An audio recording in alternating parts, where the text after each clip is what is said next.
Happy birthday தலைவா. வாழ்த்த வயதில்லை, வணங்குகிறோம். உங்களுக்காக ஒரு பாட்டு. மன்னாலும் தலைவனே, விண்ணாலும் தலைவனே, என்னாலும் எனக்கு நீதான் தலைவா. பாக்ஸ் ஆபீஸ் உண்மையான அதிபதி, மக்களோட உண்மையான தளபதி நீதான் தலைவா. காந்தம் போல அனைவரையும் கவர்ந்திருப்பது யாரு? நம்ம சூப்பர் ஸ்டார் தான் பாரு.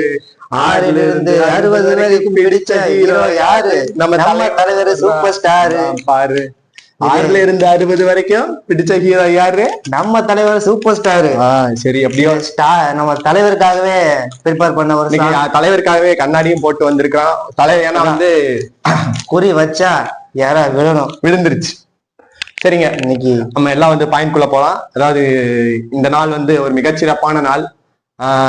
தலைவரோட பிறந்த நாள். அதாவது வந்து எப்படி சொல்லுவாங்க, தலைவர் வந்து 12/12, அதாவது 12ஆம் தேதி டிசம்பர் மாசம் 1950வது வருடத்துல வந்து பெங்களூர்ல பிறந்திருக்காரு. அது கரெக்டா பாத்தீங்கன்னா 1950ல இருந்து இந்த வருஷத்துல கணக்கு போட்டா 74 வயசு முடிஞ்சு 75வது அகவையில வந்து அவர் காலடி வைக்கிறாரு. அதை நாங்க போற்றி வணங்குகிறோம். அதுவும் போக வந்து அவரை பத்தியான சில குறிப்பிட்ட சம்பவங்கள்லாம் வந்து நாங்க சொல்லணும்னு தோணுச்சு. அதனாலதான் எங்க டீம்ல இருந்து உருட்டல் சிட்டி சார்பா அவர்களோட பிறந்த நாள் வாழ்த்துக்களையும் தெரிவிச்சுட்டு வணக்கத்தையும் தெரிஞ்சுக்கிறோம். இன்னைக்கு வந்து தலைவரோட பிறந்த நாள். தலைவருக்கு வந்து 74 வயசு முடிஞ்சு 75 வயசு ஆரம்பிக்குது. அவர் மீண்டும் நோய் நொடி இல்லாம நீண்ட ஆயுள் பெற்று வாழணும்னு நான் வந்து கடவுளை வேண்டிக்கிறேன். அதுவும் இல்லாம பாத்தீங்கன்னா அடுத்தது வந்து தலைவரோட பட அப்டேட்டுகள் வேற வந்து நாளைக்கு வந்து வருமா அந்த எதிர்பார்ப்புல இருந்துட்டு இருக்குது. கூலி பட அப்டேட் இருக்குது, ஜெயிலர் பார்ட் 2க்கான அப்டேட் இருக்குது. அதை விட ஒரு முக்கியமான இது என்னன்னா, தளபதி தெரியுமில்ல, தளபதி உண்மையான தளபதி நம்ம தலைவர் 1990ல வந்து மணிரத்னம் சார் இயக்கத்துல வந்த தளபதி நாளைக்கு ரிலீஸ் செய்யப்படுது. வாரண ஸ்ரீசக்தியில கூட ரிலீஸ் ஆகுது. கண்டிப்பா போய் பார்த்துட்டு வந்துடலாம் தோணுது. போய் பார்த்துரும் எப்படியோ. கண்டிப்பா தலைவர் பர்த்டேக்கு தளபதியோட படம், நம்ம உண்மையான தளபதி அவர் தான். தளபதி அந்த படம் ரிலீஸ் ஆக போகுது. இல்ல, கண்டிப்பா அதை ரீரிலீஸ கொண்டாடுறோம். அதோட என்னன்னா, நம்மளுக்கு கூலி பட அப்டேட்டும் வரப்போகுது. அதே மாதிரி ஜெயிலர் 2க்கான அறிவிப்பு வரும்னு நினைக்கிறேன். ஏன்னா எதிர்பார்த்து காத்திருக்கேன். ஜெயிலர் 2 வந்து ஜெயிலர் 1 வந்து மிகப்பெரிய வெற்றி அடைஞ்சது. இந்த ஜெயிலர் பார்ட் 2 வந்து நெல்சன் சார் வந்து தலைவரை வேற விதத்துல காமிப்பாரு. ஏன்னா மக்களோட எதிர்பார்ப்பு இருக்குது. அது கண்டிப்பா நிறைவேற்றுவார்னு நினைக்கிறேன். சரி, அப்படி நம்ம தலைவரோட லைஃப்குள்ள போலாமா? கண்டிப்பா, முக்கியமான விஷயம் அதான், பேசித்தான் ஆகணும். தலைவர் பாத்தீங்கன்னா எப்படி சொல்றதுன்னா, ஒரு 1950ல டிசம்பர் மாசம் 12ஆம் தேதி பெங்களூர்ல பிறந்திருக்காரு. ரொம்ப தொடக்கத்திலேயே வந்து முகேஷ் மாதிரி ரொம்ப சுட்டித்தனமாமா. முகேஷ்ல கிடையாது, ரொம்ப ஒரு சுறுசுறுப்பு, நல்ல ஒரு ஒரு இதாவே இருப்பாராமா. ஒரு ரக்கடான ஆளாமா. பாத்தீங்கன்னா அடிக்கிறதுக்கு போது சண்டை போறது இந்த மாதிரி இருக்கிற ஆளை வந்து எப்படின்னா, அவங்க அண்ணாரு தான் வந்து இந்த ஸ்கூல்ல ராமகிருஷ்ண மடப்பள்ளி இருக்கு, ஆச்சாரியா மடப்பள்ளி, அதுல சேர்த்தி அவரை வந்து அதாவது நெறிமுறையா கொண்டு போனாரு. எப்படின்னா, அவர் வந்து தியான பயிற்சி, மூச்சு பயிற்சி, அப்புறம் பாத்தீங்கன்னா ஒழுக்க யோகா, இது எல்லா விஷயங்களையும் கத்து கொடுத்தது அந்த பள்ளி. அந்த பள்ளியில தான் SSLC வரைக்கும் படிச்சு முடிச்சாரு. அப்படி பள்ளியில படிச்சு முடிச்சதையுமே வந்து அவருக்கு வந்து வேலை கிடைக்குது. அந்த சும்மா இந்த ஆபீஸ் வேலை, பியூன் வேலை, அப்புறம் வந்து மூட்டை தூக்குற வேலை, அதுக்கெல்லாம் போயிருக்காரு. அப்புறம் பாத்தீங்கன்னா நம்ம கர்நாடக கவர்மெண்ட் பஸ் போக்குவரத்து கழகம் இருக்குதுல்ல, அதுல வந்து அவருக்கு கண்டக்டர் வேலை கிடைச்சிருக்குது. எல்லாத்துக்கும் தெரிஞ்சு இது ஒரு முன்னுதாரணம். அதான் என்ன 134ங்கிற நம்பர் போட்ட பஸ் கூட சாம்ராஜ்பேட்டைக்குள்ள ஓடுமாமா. அந்த பஸ் தான் வந்து போயிருக்காரு கண்டக்டரா. அப்புறம் பாத்தீங்கன்னா ஒரு தருணத்துல அவரோட வாழ்க்கையில டேர்னிங் பாயிண்ட் யாருன்னா, அவரோட நண்பர் தான். எப்படி சொல்லணும்னா, உங்களுக்கு லக்கி பாஸ்கர் படத்துல வர ஆண்டனி அந்த மாதிரி, அதுல வந்து ரஜினி ஐயாவோட நண்பர் ராஜ் பகதூர், அவரோட நண்பர் கூட சொல்லுவார்ல எல்லா படத்தை சொன்ன மாதிரி. அதேதான் ரியல். அதுதான் அதுல பாத்தீங்கன்னா அவர் வந்து நாடகத்து மேல ஆரம்பத்துல இருந்தே, சின்ன வயசுல இருந்தே ரொம்ப இன்ட்ரெஸ்ட் ஆமா. அதனால என்ன பண்ணிருக்க தோணுது, அவர் வந்து குருஷேத்திரத்துல ஒரு நாடகம் துரியோதனன் கேரக்டர் வந்து ரஜினி சார் அப்படி நீங்க பாத்துருப்பீங்கன்னு நினைக்கிறேன். ஜெயிலர் படத்துல கூட அவர் சொல்லுவார்ல, இப்படி கடாவை தூக்கி இப்படி போட்டு இந்த கையில பிடிச்சு அப்படின்னு சிரிப்பாரு. அந்த மாதிரி அந்த நாடகத்துல அருமையா நடிச்சு கொடுத்திருக்காரு. அதை பார்த்த நம்ம அவரோட நண்பர் வந்து என்ன தோணிருக்குன்னா, ரஜினி நீ இங்க இருக்க வேண்டிய ஆளே இல்ல, கவுண்டமணி சார் சொல்ல நீங்க இருக்க வேண்டிய ஆளே இல்லடா அப்படின்னு. அவர் வந்து வேற பக்கம் இருக்கணும், நீ வந்து உனக்குள்ள ஒரு நடிப்பு திறமை இருக்குன்னு சொல்லியிருக்காரு. யாரு? ராஜ் பகதூர். சொன்னீங்க பாத்தீங்கன்னா அவரோட கலை வாழ்க்கை அங்கதான் அவரோட நண்பர்னாலதான் ஆரம்பிக்கும். எல்லாத்துக்குமே வந்து பாசிட்டிவ் நம்ம நினைக்கிற ஒரு நண்பர் தான் வந்து மோசம் பண்றோம் அதெல்லாம். ஆனா அவரோட வாழ்க்கையில நண்பர் தான் ஒரு திருப்புமுனையா அமைஞ்சிருக்காரு. அதுக்கப்புறம் வந்து அவர் வந்து அவருக்கு தெரியாத ஏதாவது ஒண்ணு அவர் கண்ணில் கண்டிப்பா உண்மையா நீ சொல்றது உண்மைதான். ஏன்னா வந்து ரஜினிக்கு கூட தோணாது உங்கள்கிட்ட இருக்கிற ஏதோ ஒரு டேலண்ட். இப்ப பாத்தீங்கன்னா உனக்குள்ள இருக்கிற டேலண்ட் நான் சொன்னா தெரியும், எனக்குள்ள இருக்கிற டேலண்ட் நீ சொன்னா எனக்கு தெரியும். அந்த மாதிரி உண்மையால அவங்க நண்பர் அவ்வளவு சப்போர்ட்டா இருந்திருக்காரு, அவருக்கு வந்து பண உதவிகளை கொடுத்திருக்காரு. அப்புறம் பாத்தீங்கன்னா என்னன்னா, நீ வந்து இங்க இருக்க வேணாம், மெட்ராஸ்ல போய் நடிப்பு பயிற்சி பண்ணுன்னு மெட்ராஸுக்கு வந்து இந்த கண்டக்டர் இருந்து ரொம்ப நீண்ட கால விடுப்பு விட்டுட்டு மெட்ராஸ்க்கு அனுப்பிச்சு வச்சிட்டாரு. தலைவர் வந்து அதுக்கு முன்னாடியே வந்து சென்னைக்கு தான் போயிட்டு வந்து நம்ம இது திரும்பி வந்து பெங்களூரே வந்துட்டாராமா. அது வந்து ஏதோ கண்டக்டர் வேலைக்கு சேர்றதுக்கு முன்னாடி எல்லாம் இந்த மாதிரி போயிட்டு ஐயோ இது ஒரு மாதிரி இருக்குன்னு வந்துட்டாராமா. ஆனா வந்து திருப்பி ராஜ்பகதூர் வந்து அந்த கண்டக்டர் வேலைகள்லாம் லீவ் இது நீண்ட விடுப்பு எடுத்துட்டு அனுப்பிச்சு விட்டாரு. அப்பதான் வந்து அவர் வந்து நடிப்பு கல்லூரி மெட்ராஸ் நடிப்பு கல்லூரியில சேர்றாரு.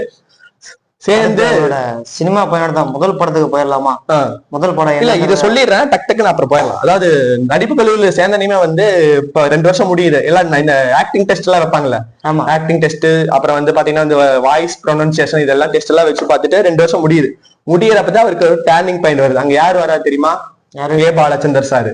பாலச்சந்தர் தெரியுமில்ல, அது அவர்தான் சர்வர் சுந்தரம் 3 முடிச்செல்லாம் எடுத்தாரு, அவர்தான். ரஜினி சாரோட வாழ்க்கை பயணத்திலே மிக முக்கியமான ஆள். நண்பனுக்கு அப்புறம் வந்து ஒரு குருவா வந்து தன்னை வந்து வழி நடத்தி கொண்டு போனவர் பாலச்சந்தர் சாரு. அவர் வந்து வர்ற ஆள் வந்து, நீ உனக்கு தமிழ் நான் எல்லாம் பண்ணி தலைவர் சூப்பரா பண்ணியிருக்காரு, அப்புறம் உனக்கு தமிழ் தெரியுமான்னு கேட்டிருக்காரு. தமிழ் தெரியுமா சார், நீ அதை மட்டும் கத்துட்டு வா, உனக்கு என்னோட படத்துல வாய்ப்பு இருக்குன்னு அப்படி சொல்றாரு. அப்படி சொன்னனே வந்து அடுத்ததா வந்து அவருக்கு முதல் படமா அபூர்வ ராகங்கள், அதான் அந்த கேட்டு திறந்துட்டு வருவார்ல, இது பைரவி வீடா, நான் பைரவியோட புருஷன்னு வருவா தெரியுமா, அதுதான் வந்து முதல் படம். அதுல இருந்து தலைவர் உண்மையா கேட்டு திறந்தது வந்து வெறும் அந்த படத்துக்கான கேட்டை திறக்கல, தமிழ் சினிமா கோலிவுட்டோட பாக்ஸ் ஆபீஸையே திறந்து விட்ட மாதிரி அந்த சீனு செம்மையான சீன். ஆக்சுவலா நம்ம தமிழ் படம் அப்பதான் உலகத்துக்கே தெரிய ஆரம்பிச்சதுன்னு சொல்லலாம். இந்தி தமிழ் சினிமாவை உலக மார்க்கெட்டுக்கு கொண்டு போனதுல என்னைக்குமே வந்து சூப்பர் ஸ்டாருக்கு அந்த பெருமை கண்டிப்பா போய் சேரணும். பங்கும் அதுல கண்டிப்பா இருக்குது, யாராலையும் அதை மறுக்கவே முடியாது. அப்படித்தான் அவரோட திரையுலக வாழ்க்கை ஆரம்பிக்குது. அபூர்வ ராகங்கள்ல நடிக்கிறாரு. அபூர்வ ராகங்கள்ல நடிச்சு முடிச்ச பிறகு அப்படியே வந்து அவருக்கு சின்ன சின்ன கேரக்டர் எல்லாம் வருது. மூன்று முடிச்சுல பாத்தீங்கன்னா அவருக்கு சிறப்பான நடிப்பு திறனை வெளிப்படுத்திருப்பாரு. வில்லனிசத்துல கமல் சாரும் அதுல கூட நடிச்சிருப்பாரு. தலைவர் வந்து எவ்வளவு என்ன பண்ணாலும் டக்குன்னு அப்படி சிகரெட்டை இப்படி தீப்பெட்டி வச்சு இப்படி பத்த வைக்கிறது, வாயில போடுறது, ஸ்ரீதேவி கிட்ட இதா ஆரம்பத்திலே அவரோட ஸ்டைல உள்ள. ஆமா, ஆரம்ப காலத்திலேயே வந்து அந்த பாத்தீங்கன்னா ஸ்ரீதர் சார் படத்துல கூட என்னமோ படம் சொல்லுவாங்க, அதை போய் டக்குன்னு இப்படி போயிட்டு மேல படி வரைக்கும் மேல போயிட்டு கீழே இறங்கி வந்து டக்குன்னு போன மாத்தி இப்படி பிடிச்சு பேசுவாரு. அந்த ஸ்டைலா பண்ணனையும் மக்களுக்கு ஆடியன்ஸ் பல்ஸ் அப்பவே அவருக்கு அனுப்பிச்சிட்டாரு. மக்களுக்கு எது தேவையோ அதை வந்து கொடுக்கணும்னு நல்லா தெரிஞ்சுட்டாரு. அப்புறம் 3 முடிச்சு நடிச்சாரு. அப்புறம் பாத்தீங்கன்னா ஒரு படத்துல வந்து புவனா ஒரு கேள்விக்குறிங்கிற படம் தான் அவருக்கு வந்து திருப்பு போன படம். அதாவது வந்து வில்லனா நடிச்சிருந்த ஒரு ஆள் வந்து ஒரு நாள் ஒரு ஹீரோவா பண்ண முடியும். அதுல பாத்தீங்கன்னா புவனா ஒரு கேள்விக்குறியில சிவகுமார் சார் வந்து வில்லன் மாதிரி பண்ணிருப்பாரு. ஹீரோவா நடிக்க வேண்டிய சிவகுமார் சாரே வில்லனா பண்ணிருப்பாரு. ரஜினி ஒரு யதார்த்தமான அப்பாவி நல்லவனா நடிச்சிருப்பாரு. அந்த படம் உண்மையால அருமையா போயிருக்கும். அதுக்கப்புறம் பாத்தீங்கன்னா தான் ஒரு நேரான படம் வருது. முதல் ஹீரோவா நடிச்ச படம் பைரவி. அதுதான் வந்து முதலா ஹீரோ நடிச்ச படம். யாரு தயாரிச்சு தெரியுமா? யாரு? நம்ம கலைப்புலி தானு தான். கலைப்புலி தான் அவரு. அப்புறம் கலைஞானம் சார் தான் தயாரிப்புன்னு நினைக்கிறேன். கலைப்புலி தானு தான் வந்து அதுக்கு வந்து டிஸ்ட்ரிபியூட்டரா என்னமோ சொன்னாங்க. அதுல பாத்தீங்கன்னா அவருக்கு சூப்பர் ஸ்டார் பட்டமே அதுலதான் கொடுக்குறாங்களாமா, இந்த பைரவிங்கிற படத்துல. அதுலயே சூப்பர் ஸ்டார் பட்டம், சூப்பர் ஸ்டார் பட்டம் கொடுத்துரு. அந்த பாம்பை இப்படி கையில வச்சுட்டு கூட இருப்பாரு அதுல, அந்த மாதிரி படம் அது. அதுக்கப்புறம் பாத்தீங்கன்னா பைரவிக்கு அப்புறம் உங்களுக்கு ஒவ்வொரு படமா லைனா வர ஆரம்பிக்குது. அப்புறம் பாத்தீங்கன்னா உங்களுக்கு போக்கிரி ராஜா, தனிக்கட்டு ராஜா, அப்புறம் சொல்லவே தேவையில்லை முரட்டுக்கால. கரெக்டா, நான் சொன்ன வந்து நீயே சொல்லிட்ட. முரட்டுக்காலையில சொல்லவே தேவையில்லை, அவ்வளவு ஒரு மாஸ் படம் அது. அந்த ஜெய்சங்கர் சாரோட அவ்வளவு பர்ஃபார்மன்ஸ் சூப்பரா பண்ணிருப்பாரு. ட்ரெயின் சீக்வன்ஸ் எல்லாம் அப்பவே வந்து ரியலாவே டூப் இல்லாம நடிச்சாராமா. அந்த அளவுக்கு பெர்ஃபார்மன்ஸ் ரீதியில அசத்தி இருப்பாரு. அப்படியே அவரோட வாழ்க்கை வந்து முரட்டுக்காலைக்கு அப்புறம் கொஞ்சமா மாறுது. 1980 வரப்ப நல்லவனுக்கு நல்லவன், அப்புறம் நான் சிகப்பு மனிதன், மிஸ்டர் பாரத், அப்புறம் சொல்ல எண்ணிலடங்கா படம். அதாவது ஓகே, இத்தனை படம் கமர்ஷியலா கொண்டு வர்றாரு. ஆனா அந்த ஒரு 3 படம் என்னால வந்து மறுக்க முடியாத படங்கள் இருக்குதுங்க. யார் எதுன்னு பாத்தீங்கன்னா எஸ்பி முத்துராமன் சார் வந்து 6 இருந்து 60 வரைன்னு ஒண்ணு எடுத்திருப்பாரு, தெரியுமில்ல? அந்த படம் பாத்தீங்கன்னா உண்மையால ரஜினி சாருக்குள்ள இப்ப ஏற்பட்ட ஒரு நடிகன் இருக்கானான்னு எல்லாருமே வந்து பார்க்க வச்ச படம் அது ஒண்ணு. அப்புறம் இந்த முள்ளு மலரும், கெட்ட பயசார், இந்த காளி, அந்த படம். அப்புறம் பாத்தீங்கன்னா கை கொடுக்கும் கை, ஜானிங்கிற படத்துல எல்லாம் பாத்தீங்கன்னா ஒரு பார்பரா பண்ணிருப்பாரு. உண்மையாலும் ஒரு அசாத்தியமான ஒரு பார்பருக்கே ஒரு மீச, அதோட சாங்கோட ஒரு செனரேட்டான. அதுல பாத்தீங்கன்னா மோனோ ஆக்டிங் எல்லாம் பக்காவா பண்ணிருப்பாரு. ஏன்னா ரஜினி சார் வந்து ஆக்டிங் ஸ்கூல்ல இருந்து வந்தவராச்சு, அதனால உங்களுக்கு நல்லாவே புரியும்.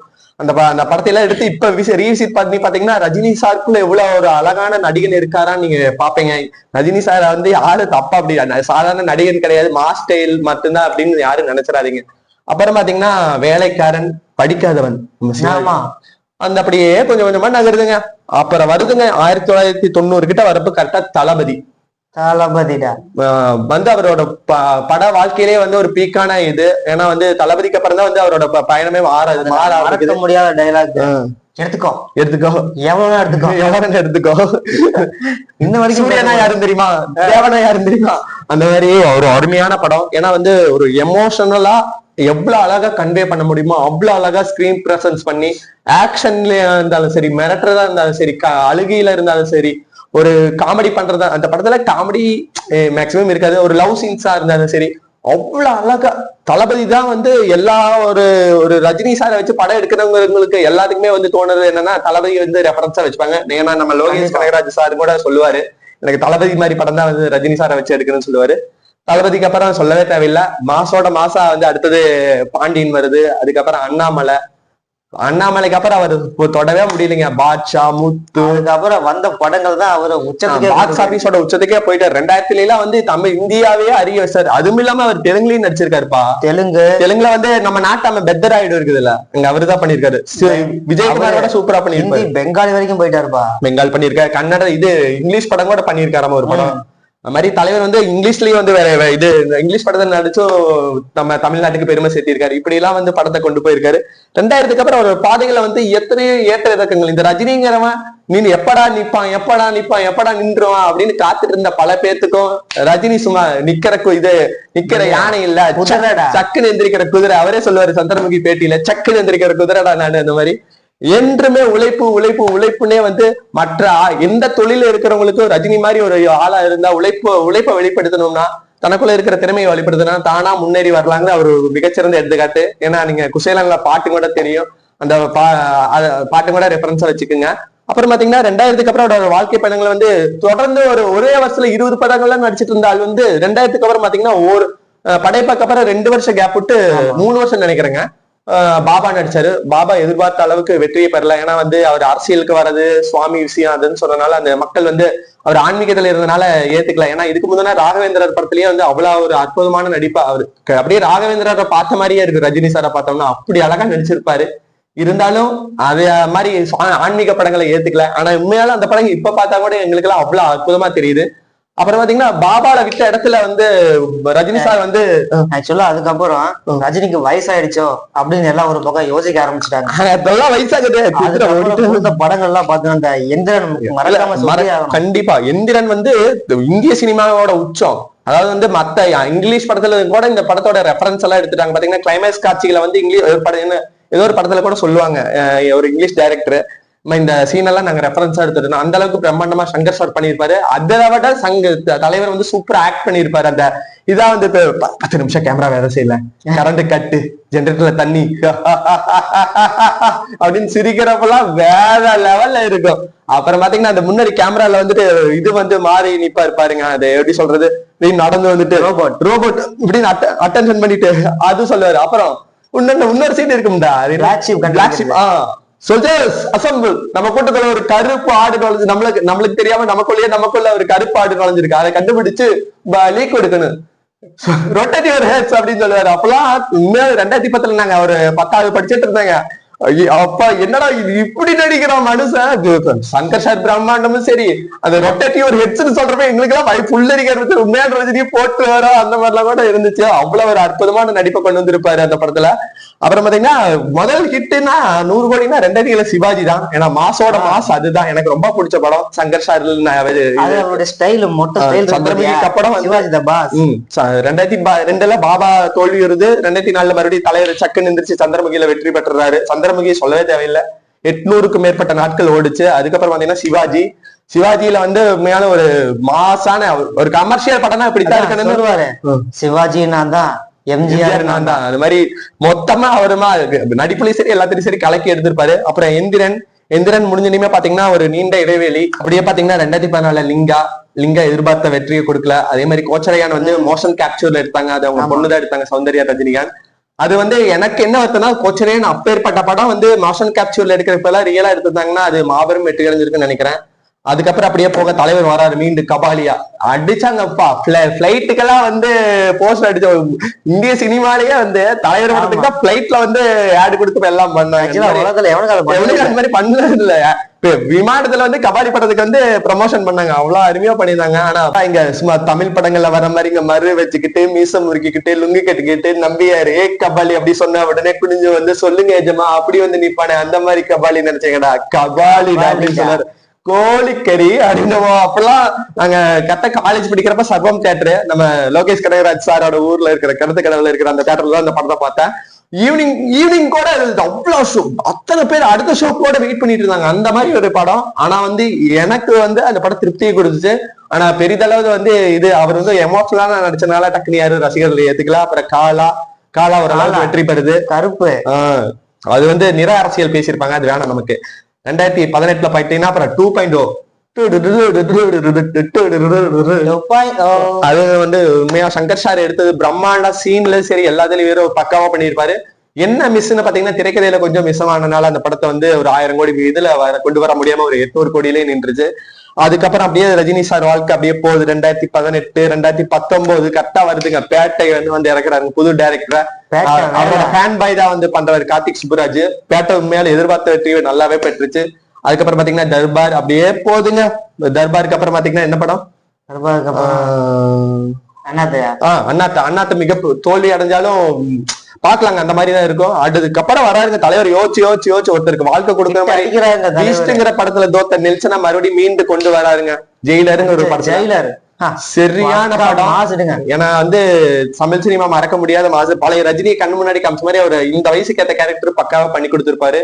அப்புறம் பாத்தீங்கன்னா உங்களுக்கு வேட்டையன் உண்மையாலே எனக்கு ரொம்ப பிடிச்ச படம். ஆனா வந்து சில காரணங்களால வந்து பெரிய பாக்ஸ் ஆபீஸ்ல வந்து வசூல் பண்ண முடியாம போச்சு. ஏன்னா வந்து நல்ல கதை, அதை வந்து மக்களுக்கு ஆடியன்ஸ்க்கு புரிஞ்சுக்க தெரியல. ஏன் இந்த மாதிரி படம் எடுத்தா நல்லா எடுத்தா கதையா சொன்னா ஏன் கேட்க மாட்டேங்கிறீங்க தான் என்னோட கேள்வி. ஏன்னா கதையே இல்லாத படத்தையெல்லாம் போய் உட்காந்து தியேட்டர்ல ரசிச்சு பாக்குறீங்க. ஆனா இது கதை இருக்குது, கொஞ்சம் ஒரு சின்ன மிஸ்டேக்னால வந்து அந்த படத்தை வந்து எல்லாரும் கொண்டாடாம விட்டீங்க. அதுதான் என்னோட வருத்தம். பரவாயில்ல விடுங்க, அடுத்த படம் கூலி வருது. கண்டிப்பா இந்த படத்தை வந்து நம்ம 1000 crore கிளப்ல வந்து இணைய வைக்கிறோம். அதுதான் நம்ம ரஜினி ரசிகரா நம்ம அவருக்கு பண்ற ஒரு பெரிய சேவை. ஏன்னா அவர் இத்தனை நாள் வந்து சினிமால இருந்ததுக்கு அது பண்ணியே ஆகணும். கண்டிப்பா தொடர்ந்து நம்ம வீடியோஸை பாருங்க. நம்ம தலைவரை பத்தின அடுத்த அப்டேஷன் நான் பலவிதமா கொடுத்துட்டே இருக்கோம். அது வரைக்கும் உங்களிருந்து விடைபெறுவது